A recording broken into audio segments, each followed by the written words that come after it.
Hello, ladies and gentlemen. I am Carlos Armando Delgadillo Flores, and I am going to talk about the first part of this presentation and three course of the Roman law. We're going to explain basically how the civil rights come out, because this civilization was very important to the laws that we have today. Because this system is very important, is because it is applied in many countries. The majority of the countries of America apply this system, such as Mexico, Argentina, Peru, and also Spain, that is from Europe, France, and Germany. All the system of law that is applied today in those countries, not in all the countries obviously, apply here and begin in this area. But we're going to talk about the three major areas of the Roman laws, how the political power was evolving and how was applied, how was changing, and how also the sources of the law were changing in these periods. Okay, we're going to start. First, I want to talk about that China has the civil rights system of this. So we're going to talk about how it was functioning when this civilization started. Very good. The first period that we're going to talk about is the monarchy. The monarchy, following the tradition, was started by one king, Romulus. After Romulus killed his brother Remo, he found in the Italian peninsula the city of Rome. Rome, in this part of his story, have 7 kings. They have 7 kings, and also the political power was changing in these parts. First, Romulus created the Senate. The Senate was a group of consultants that started managing the Rome's rules and also the administration of the sources and the resources of this area. Originally, there were 100 consultants in this area, but later the 5th king extended this number to 300 consultants that began to compose the Senate. After that, the only formal source in this area were the uses and traditions of the ancestors, because it was the beginning of this area. We're going to talk about how the society and powers in a political way were divided in this area, the first area of the ancient Rome civilization. In this area, there were a division of the plebeians and the patricians. They were the two social classes and economic classes in this period, because the patricians were the people that founded the Roman city, and they were the only ones capable of occupying the political charges such as the Senate that we already explained.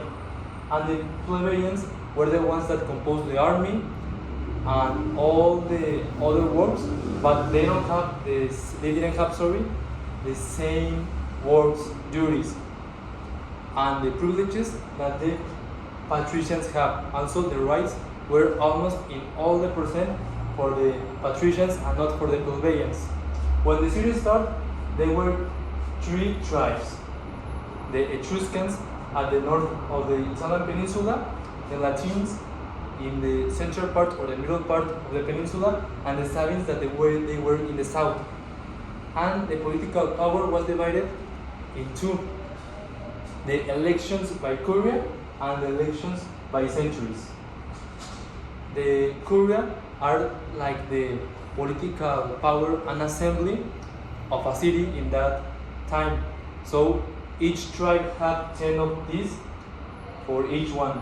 So in all the Roman peninsula and the Italian peninsula, there were 30 of these assemblies or elections by tribe or curia in this area. They were 10 for the Latins, 10 for the Etruscans, and 10 for the Sabines.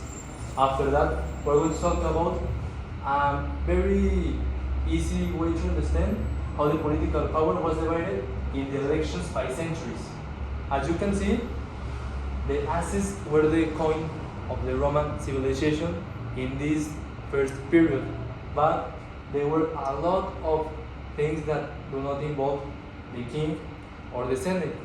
This was the other political power in which the voting distribution was a lot distant from what we have today, because the people that were rich and the knights that they have a lot of these coins, they have more taxes, also they have more political and military contributions, but they decided every matter of this era, because as you can see, the votes of the people that were rich were more than the half of the people that were not rich. There were 5 classes that are most commonly accepted in this area. The knights, the class 1, that were the rich people, they have more taxes, but they have more political decisions and more power in this area. The class 2, 3, and 4, they don't have the same number of centuries or voting distribution that they have the past things that we already started to understand, and they were the rich people. Also, we're going to talk about that this caused a division in the plebeians and the patricians that later had consequences. We're going to explain the second period of the ancient Roman civilization. First, we want to talk about the topic of the plebeians and the patricians. The problem with this is that the plebeians didn't have the rights and the obligations that the patricians have. So that caused that the patricians were starting a war with the plebeians. The plebeians started to demand more rights and more things to have in common with the patricians. The situation was that they have like a little war, so the plebeians have more rights and power in the political distribution and the using of resources. So this caused that they have a power that can be the defeat of the magistrates, but we're going to talk about later about that. The public power division was divided in 3 things that do not involve the king. The kings were exiled from Rome because the corruption and the situation of the political disputes of the patricians and the plebeians. The first public power that emerged in this area were the 2 magistrates, and they were the replace of the king. They were 2, they were elected by the people in a direct votation, and also they were in charge in a year, and they used the year to promote new laws and to make the application of the laws that they already exist. Also, the other was the Senate that we already talked about, that they were 300 and they have a lot of political power, and they administrate all the resources from the nation that were converted into an empire soon. Also, we're going to talk about the elections. The elections were not longer applied by the curias, they were replaced by tribes because the political and the geographic distribution of Roma increased, and also the population, it was very large compared to the first period that was the monarchy.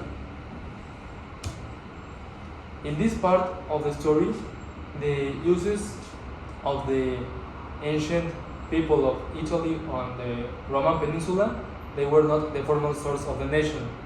So they were replaced by 5 formal sources of the law. We're going to explain each of them. First, the things of the assemblies of curias, they were no longer have the implication that they have in the first period. So they were replaced by the tribes.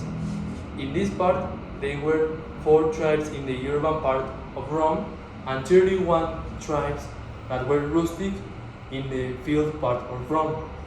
So they can have the division between the people that live in the city and have more power, and the people that live in the field were the workers, such as the plebeians. The first formal source was the written law made by the elections of tribes. This written law is the formal source that we use in the Roman Germanic system in Mexico, in Argentina, and in Spain. But it was originated in this part because all the written codes were divided in 3 parts. In Latin, the rogatio was the part in which the magistrate told all the part that this law was implying and how it's going to affect everyone. The sanction was the part in which was the penalty for the people that were not using this law correctly, or they are using this law in another things that were not his creation.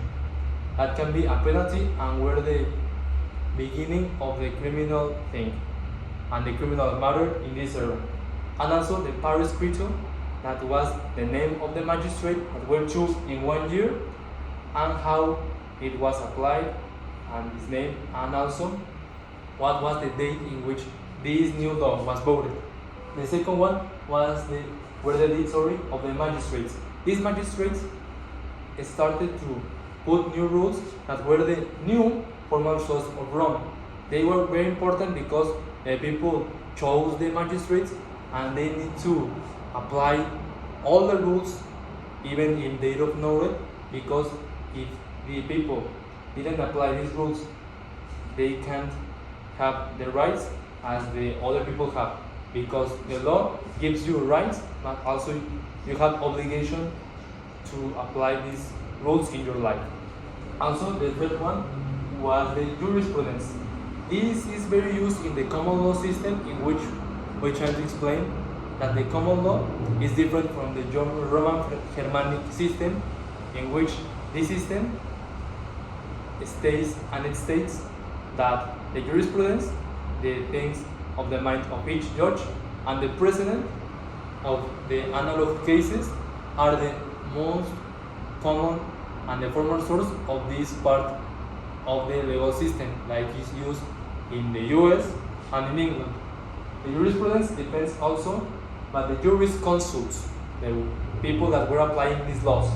Also, after that, the Senate were the people that administrate all the resources and how the public servants were using all the money, the natural resources, and all the things that they want to demand, because they have a lot of power in this area.